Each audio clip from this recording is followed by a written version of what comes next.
What are we doing here? And where are we gonna go? It's like we just woke up one morning, and then it's welcome to the show. Don't ask any questions, just go with the flow. Make as much money as you can, and try your best not to get broke. Copy everything you see on the TV, from the hairstyles to the clothes, and don't think too often, just do exactly as you're told. And if you ever get confused, then just turn towards the alcohol. You still hear your thoughts? Then just turn up the radio as you learn to live a lifestyle of drugs, sex, and rock and roll. But in all honesty, I just need to know, is there more to the cycle than growing and getting old? Living and dying just to leave behind a happy home and a whole lot of property that somebody else is going to own. I just really need to know before the casket's closed, 'cause I'm not willing to gamble with my soul, nor am I ready to take any chances. These are just simple life questions, and I'm just searching for some answers. Like, what are we doing here? And what is our purpose? How did we get here, and who made us so perfect? And what happens once we go, or is this world all really worth it? Questions we don't answer because apparently we don't really have to. There's no purpose to this life and our existence is merely natural. Then in that case, please let me ask you, did you create yourself, or was it somebody else who had fashioned you? 'Cause you're a being that's impeccable, faultless and unparalleled. You're a product of supreme intelligence, and I'm merely being rational. For there isn't a camera on this earth that can come close to the human eye, nor a computer that can compete alongside the human mind. And if the whole world was to come together, we wouldn't be able to create a single fly. So many signs, yet we still deny. As science tries to justify that all this could come from none, when it's a simple sum. 0 plus 0 plus 0 cannot possibly ever give you 1. So from where did all this order come?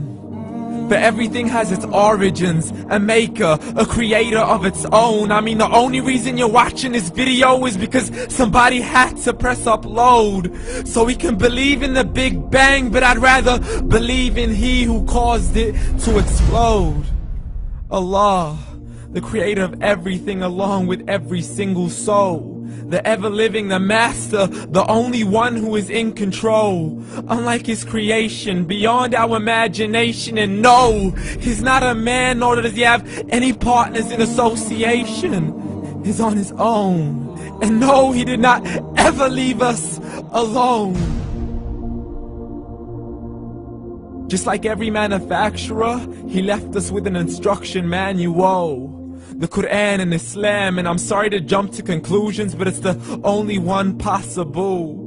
The only definition of God is the one and only supreme being. It's logical, a book with 0 contradictions, with miracles that are both scientific and historical, all revealed over 1400 years ago.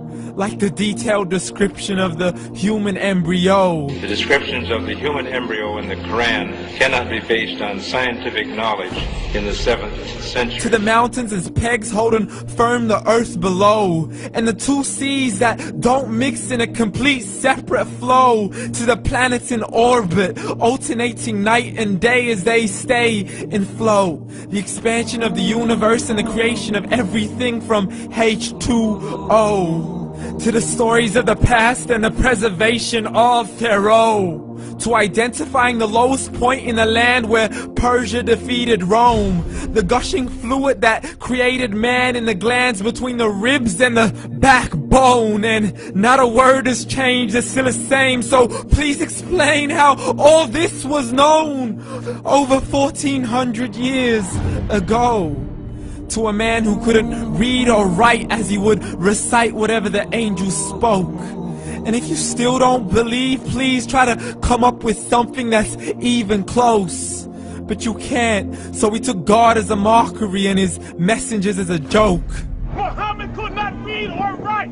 How somebody who can't read or write gonna start a religion? Dismissed his scriptures as legends and tales of the ancient folk, as we live life according to our whims, desires and hopes. saying this life is the only home we will ever know. We will live then die, then simply turn to bones. YOLO! Correction, after the grass dies, the rain arrives and it regrows, and Allah promises to do the same thing to your very soul and bring you back from your very fingertips to your toes, as the all-seeing supreme being watches us so close, and we are surely being tested in our wealth, our health, and our self, and everything that we've been blessed with. So believe, for we will surely be resurrected and be brought back to our Lord and account for every single deed, as He hands us our books and orders us to read. From the bad to the good and everything in between. You yourself are sufficient for your own accountability, so don't be mad at me. You are the one who thought He wouldn't come back to me. I gave you a whole life long to search after me, but you were busy in all that which was temporary. So read, and glad tidings to all those who believed. And if you disbelieve, read. And don't let that day be the first day you find out what your life really means. Read.